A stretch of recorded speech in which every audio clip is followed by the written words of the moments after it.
Hello there, YouTube. I am Necrostevo. Join me as we embark on yet another tumultuous account here in Week 3 of the Pokemon Premier League. Season 3 of the Pokemon Premier League. This week, the Victorian Shadows shall take on none other than the niece Jynx, coached by Mephisto. Nice. AKA the Dawn.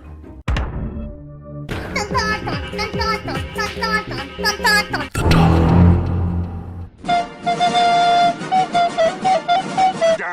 Dawn. AKA multiple chains used to bind all of his opponents, aka the one who we have to defeat. Now, the Victorian Shadows are on a little bit of a losing streak right now. We lost weeks 1 and week 2, and this is actually the same position that our opponent is in. And as our opponent is one of the OGs of the Pokemon uploading community on YouTube, way back in like black and white DPP days, we know we have to play up to his standard of chaos. So feel free to look for the link to jump right into the action. But if you want some more details about this week's team, I suggest you hang around. You can join us if you're cool. I'm not getting those back.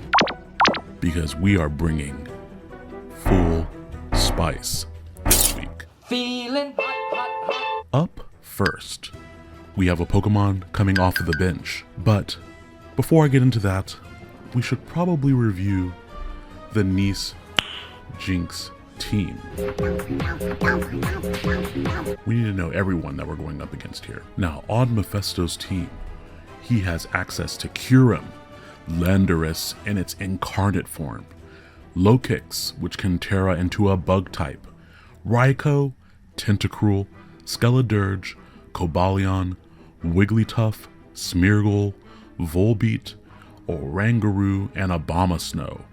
His Smeargle is also a Terra Captain. Smeargle can go into a normal, dark, or water type Pokemon, Terra type, excuse me. There are several different modes that his team can run, and when your opponent has this many options at his disposal, but this many goons in the squad, sometimes you just have to look into the shadows and trust yourself for what you can actually execute in the match. Smeargle with its sketch attack can literally use any move in the game. And trying to prep for all those different outcomes, not worth it. Kyurem can go physical or special, it can set up, or it can go specs or scarf. Trying to prep for all those? No, we're not going to do it. Landorus Incarnate can be defensive, it can have utility, it can go scarf, it can go specs. With its sheer force ability, it can go life orb, physical or special once again. We're gonna prep around that. And of course, things like Lokix. It has tinted lens for its ability, and there is no type immune to bug types. So even if you bring something that resists the hit, it's going to be taking a lot of damage. So given that we aren't really prepping specifically for sets that I think our opponent will bring, what do we have on our team this week? Up first, coming off the bench, is our dedicated lead for this matchup, our Regieleki.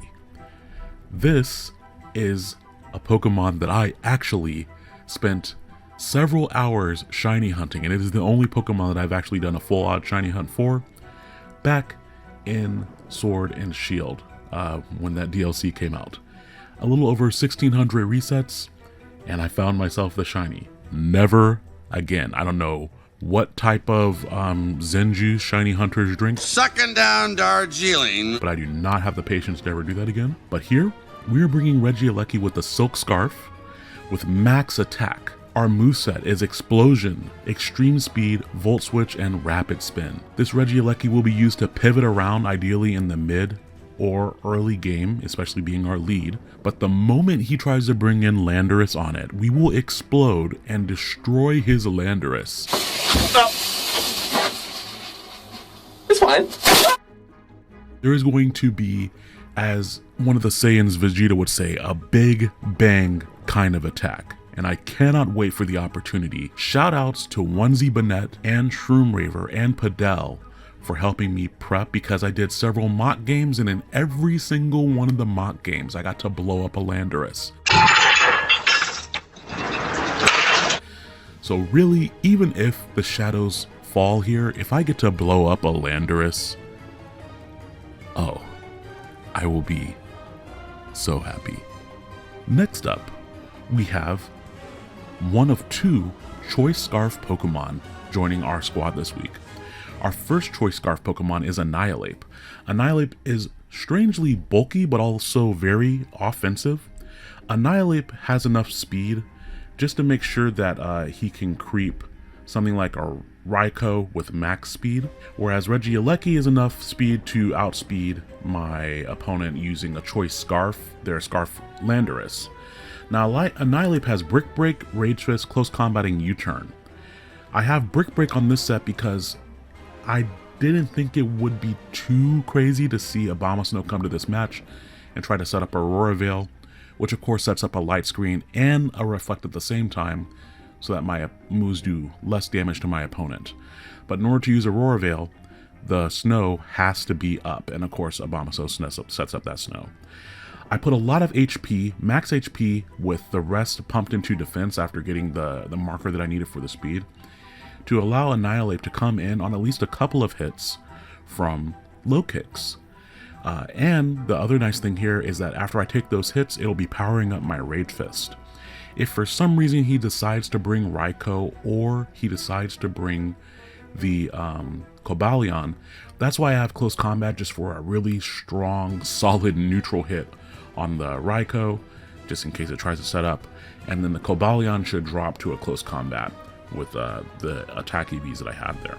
Our second Choice Scarfer this week is the bridge to our victory. Here's the bridge, go. That's right, it is our Caludon. And again, shoutouts to Onesie Bonnet, the Scarf Arcaludon.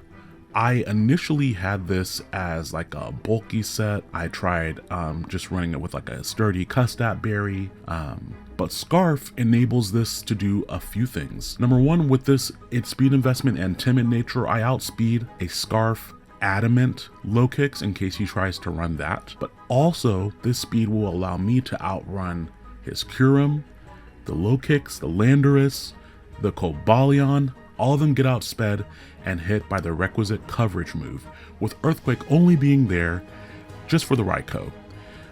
Ran into a couple issues with Calm Mind Raikou in some of my vision training here, and this was a really good answer to it, because even if he does have his own Aura Sphere, I was able to, outspeed with the Choice Scarf and hit him with 2 Earthquakes. And even with minus attack nature, 2 Earthquakes will always KO Raikou.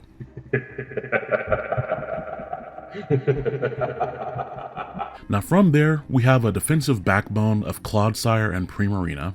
Clodsire is max special defense, max HP, rocking the Black Sludge with Toxic, Protect, Earthquake, and Recover. It is here primarily to serve as a secondary check. It can take a hit from Kyurem. It can take a hit from the Skeledirge if it tries to set up. It can also take hits very easily from the likes of Oranguru, Volbeat if it tries to set up, Wigglytuff, even Tentacruel can't really do anything to Clodsire. So Clodsire is kind of here as a catch-all to several of these special attackers that might try to set up. Now Clodsire cannot take a hit from Landorus, and it really should not try to stay in on Cobalion, because it's very likely that a Cobalion would have Zen Headbutt. But I could take one hit from Cobalion if needed, but not a single hit from Landorus. From Landorus, we have our Assault Vest Primarina. And again, the goal here is just to explode Landorus. So ideally, I don't have to try to switch Primarina into the Landorus. But if I have to, it'll be on a predicted ground type move, because I should be able to take 2 of those with my Assault Vest. Of course, Landorus does get some poison type moves for coverage, but if I see him swapping up moves, at least I'll know that he's not scarfed or specs or things like that too. Primarina has just enough speed in order to outrun a Jolly Smeargle that has 0 speed investment, with the rest pumped in to its special attack and speed, and the Assault Vest is just there to help take those hits. I did put Psychic onto my Primarina because I was worried about getting walled by the Tentacruel, and so Psychic allows me to at least do some damage to it. And our final teammate, of course, is our team captain, the Darkrai. Now, you cannot go up against the Dawn and not have on the sunglasses. You all have seen me in these videos always rocking the sunglasses, so Darkrai will have on the black glasses because we respect the Dawn. He's out here working in the shadows. I was born in the shadows. I was one of the shadows at a very, very early age. So while he is used to manipulating those, we are so much more dark than that. And so on this Darkrai, you notice it has only 176 speed. That speed investment is specifically to make sure I outspeed Raikou, and the rest I'm just throwing into HP because I'm going to be using Substitute, Calm Mind, Psyshock, and Dark Pulse. And I want a little bit of extra HP because if I get up a Calm Mind, then it allows me to potentially have substitutes that don't break to weaker moves, whether it be setting up a substitute on the Tentacruel, or setting up a substitute on the Smeargle, trying to nuzzle me or something like that. There are a few Pokemon that I had an opportunity mentally to just sub on and then go for Calm Mind to make it much harder for him to break the sub. Now, of course, Low Kicks comes in on this all day and clicks first impression, but with Annihilate in the back and to a lesser extent Archaludon, I can swap those two in to those moves from Low Kicks. Now, it is time for us to get into the battle against the Dawn. For this week's matchup, if you skipped the team builder, let us briefly review this week's horrible horde. We have Sub Calm Mind Darkrai with black glasses, Assault Vest Primarina, Choice Scarf on Annihilate and Archaludon, and we have a specially defensive Clodsire, and our Regieleki Zoom Zoom, just to go boom boom. So that is the team this week. We can see that the Dawn has elected to bring his Cobalion, Landorus, the Smeargle, Low Kicks, Abomasnow, and his Kyurem. His only Pokemon that can possibly Terra there is the Low Kicks, which can Terra into a bug type.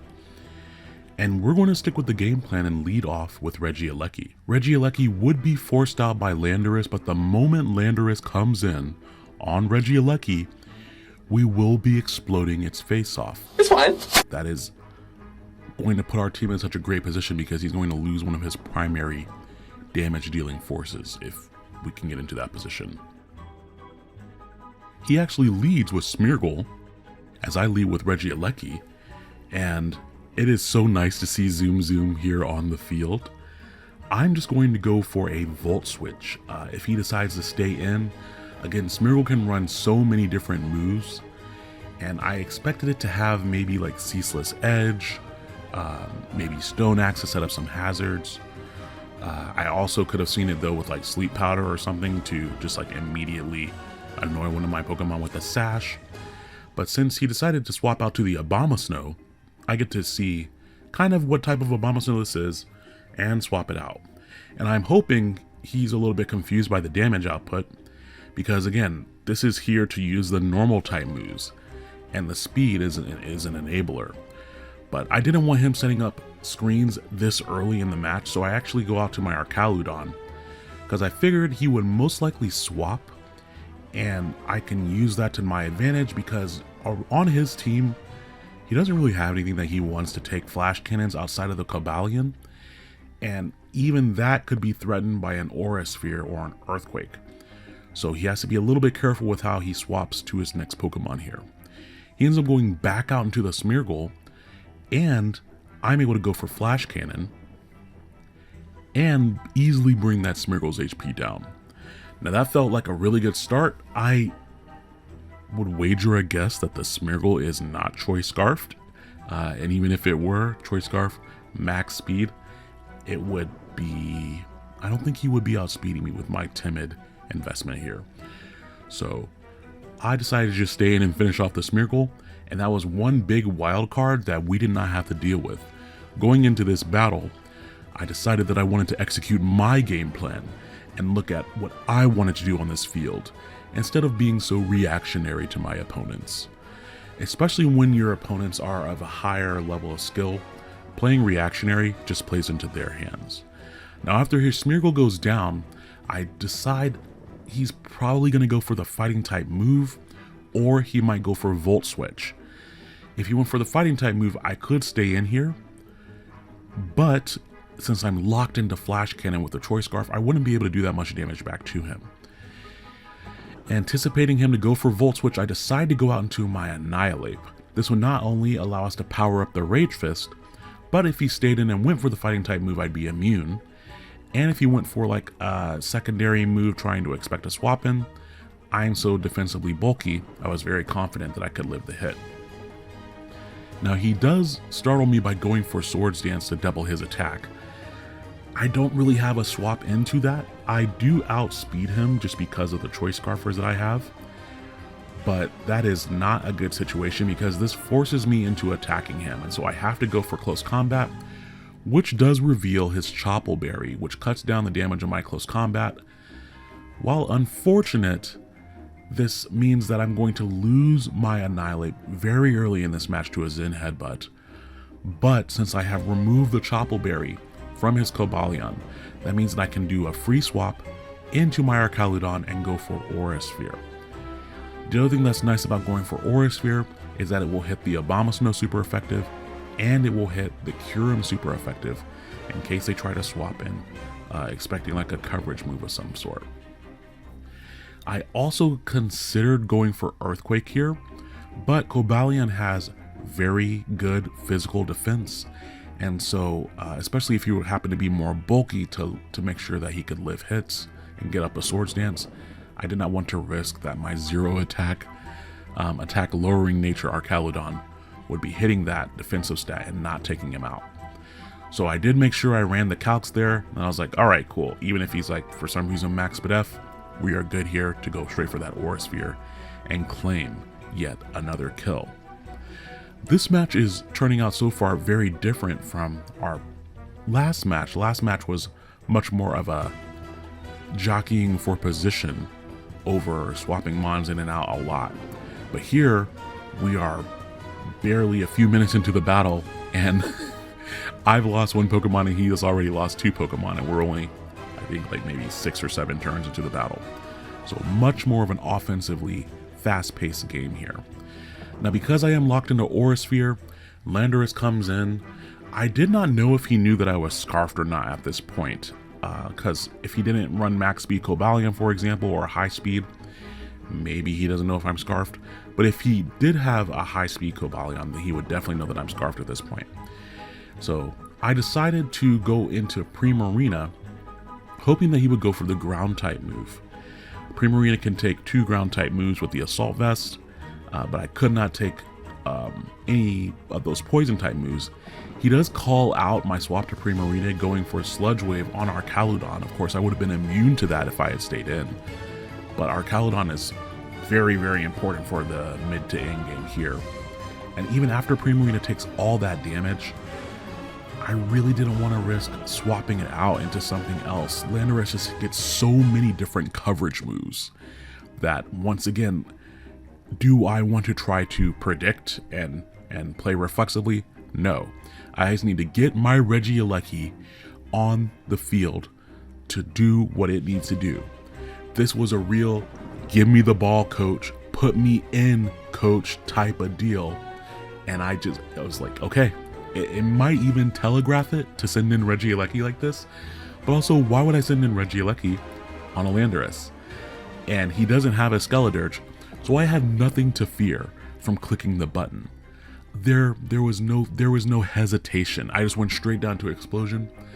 I glanced at it, peeped the glasses there, and then I clicked it. And if he stays in, Landorus is dead, bar a focus sash. But with the silk scarf and the max attack investment, Landorus will drop. But the question is, does he stay in here? Because he could easily swap to something else. But he stays in. Does the boom kill? Yes, it does. Was there any doubt in your mind? When I'm clicking explosion, I know when it's going to kill or not. And I prepped. I practiced this moment. I just went into the showdown with myself, battled against myself, explosion, killed it, explosion. Yes, I could have just put it in the damage calculator. I don't care. Oh, he's our paladin. We're not here for that. We're here to take out that Landorus and get revenge for my Primarina. So on the double down, and you know how much we love double downs, I decided to go out to my Arcaludon, thinking that I could easily outspeed anything that he had in the back, and expecting him to go to his low kicks. I did not want to go out to Darkrai, because if he went out to low kicks, then I'd have to swap anyway. Here, I figured I'd just go for the Draco Meteor. Did someone say Draco Malfoy? Because if he tried to go for anything, bar a first impression, then my sturdy would be intact, and I could very easily finish him off with a Draco. Totally awesome. Now, it is possible he could carry Axe Kick, but since I'm at max HP, even if he had the coverage move on something weird like a Scarf Low Kicks, I could take that hit as well. So I was not worried about any of the potential options here. But he does go for first impression, and you can see that even after the Terra bug, we live 2 of those, which was great. And so we're able to take out the low kicks with an immediate Draco Meteor. Now this does give a free swap into one of his other Pokemon, whether it be the Abomasnow or the Kyurem. But since I saved my Clodsire in the back, this means that Clodsire could still take a single hit from the Kyurem, barring it be like a physical one with Icicle Spear. That would not be great. But if it's special, I can take a single hit from the Kyurem, and my Darkrai outspeeds both of them. And as long as I don't let the Kyurem get up to +1 with a Dragon Dance or a Scale Shot, then we're in an okay position. Now he brings in his Abomasnow and goes for the Aurora Veil. So this is what I was trying to prevent earlier, and I did force him out earlier, but now we have to deal with this. Fortunately, with substituting Calm Mind, I figured that I could maybe play around it a little bit and see if I could waste a whole bunch of turns of his screens. So we go for Substitute, and you can see there that his Icy Wind does not break my Substitute. So that was great because I get a free Calm Mind this way, and I really love this positioning because if his Kyurem is special, with the Calm Mind I'm going to be able to take hits much better from Kyurem. And if it's physical, then I'll know that ahead of time and I'll be able to hit it. Now you saw he went for Ice Shard there to make sure that he broke my sub. And now we have a little bit of a 50-50 game because Ice Shard, if he is like max attack invested, it has a chance to break my sub. But if he does not have max attack, it cannot break my sub with an Ice Shard.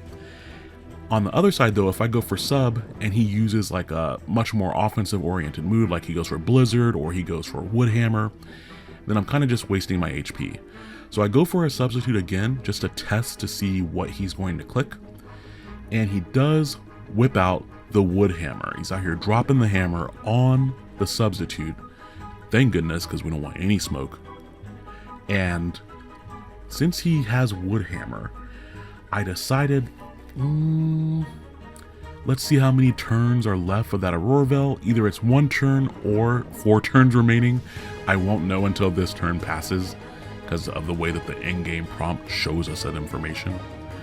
But since we're here, I don't really have anything to swap into a Wood Hammer either. I could swap in the Arcaludon, but with the screens up, I would feel like that is wasting my potential here. So I decided to just go for the Dark Pulse, thinking that if he knocked out my Darkrai, then I would lock in to a Steel type move, Flash Cannon, with my Arcaludon. But we get the flinch on the Dark Pulse. Now this is very big, because this flinch stops him from KOing my Darkrai. And even though he goes for an Ice Shard here to get a little bit more damage, this is huge because now, number one, he doesn't have Snow to help the physical defense of his Kyurem in case I wanted to go for Psyshock, in case it were like an Assault Fest Kyurem.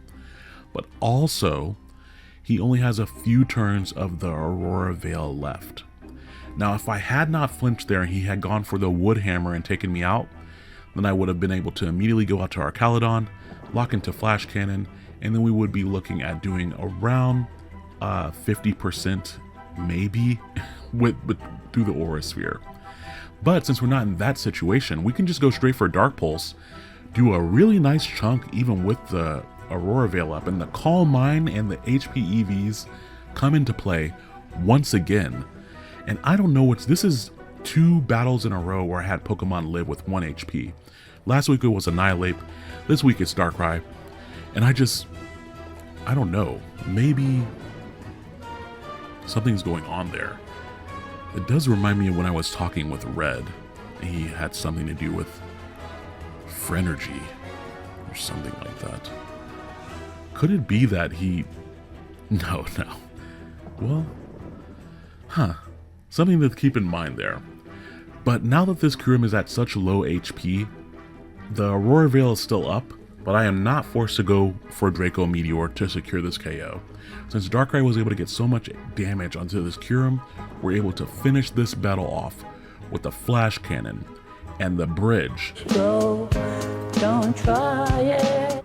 In this battle, Archaludon claimed 4 KOs. That's so much infinity energy. You can build so many bridges with that type of energy. And so I was really pleased to see Archaludon really go in for this battle. Listen to me, Necrostevo. I know what your plan is. When we battled last week, you made a massive show about how I needed to let the darkness in and how I needed to be more ruthless. Little did I know, that was just a decoy, a distraction, so that you could worm your way into my psyche and take something from me. Steal something very, very important to me. And let me tell you this. The power that you think you've taken from me, the power that you have so desperately tried to get your hands on, it's not without its drawbacks. It's not without its negatives. You will be unable to lie. You will be unable to deceive anyone. It is the total opposite of the darkness that you claim to understand and mold and use to your advantage. So if you don't treat it carefully, it will be your undoing. Look after it. God knows you're going to need to.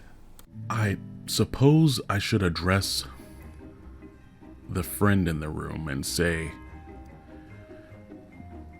maybe you can have friends in the shadows. I am loath, absolutely loath to admit that any sort of Phrenergy would be helpful in what the shadows have to do for this league. But if interacting with Onesie Bonnet and Red, if that's the reason why I picked up a little bit of Phrenergy, that just means I have to just take that energy and corrupt it. Right? We can do that. I have to have a spell for that. Somewhere around here I'll have a spell. Either way, thank you all so much for watching this week's battle. The Victorian shadows now are on the board, and it is time for the reckoning as we turn this ship around and go back home to our roots, our victorious Victorian roots in the shadows. Next week, we will be up against the Iron Boffin here in the Pokemon Premier League. If you have not, make sure that you go check out Mephisto's channel. He is linked in the description. And thank you all so much for being here with me. If we were doing that Spirit Bomb ritual, it's kind of like you all were giving me a little bit of energy. But of course I don't need that. Who needs a Spirit Bomb when you have big bang attacks? Am I right? Hope you all have a good night.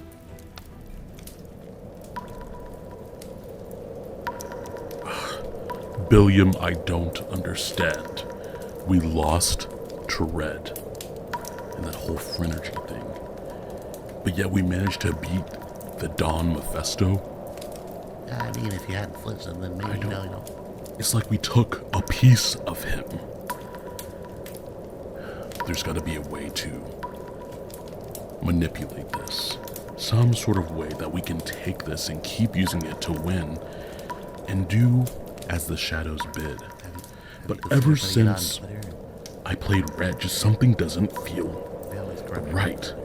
Food doesn't taste the same. Like, my body feels sluggish. My shoulder, it just doesn't feel like the power is rippling through it like normal. This is probably maybe something's missing.